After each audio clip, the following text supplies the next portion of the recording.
of it being criminalized at the federal level. Here's how the U.S. ended up with the web of contradictory marijuana policy and where the law might be headed from here.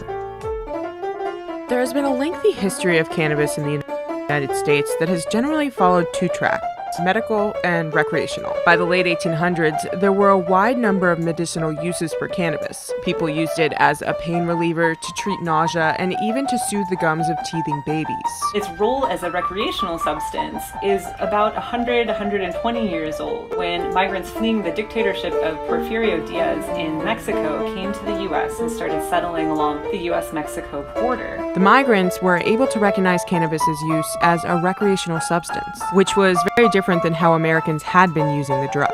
And of course, this becomes immediately an issue because it is a minority population that is currently being demonized. During this period, nearly every state west of the Mississippi River passed anti-marijuana legislation, and by 1933, about 30 states had outlawed marijuana for non-medical use. Congress passed the first federal law that addressed recreational marijuana use in 1937, called the Marijuana Tax Act. It didn't specifically outlaw cannabis. Instead, it required anyone who grew, distributed, or used marijuana to register with the federal government and pay a small tax. What essentially that allowed the federal government to do was to collect the names and identifying information of everyone who is involved in the cannabis trade, making it easier to keep an eye on them and essentially allow the government to survey their activities.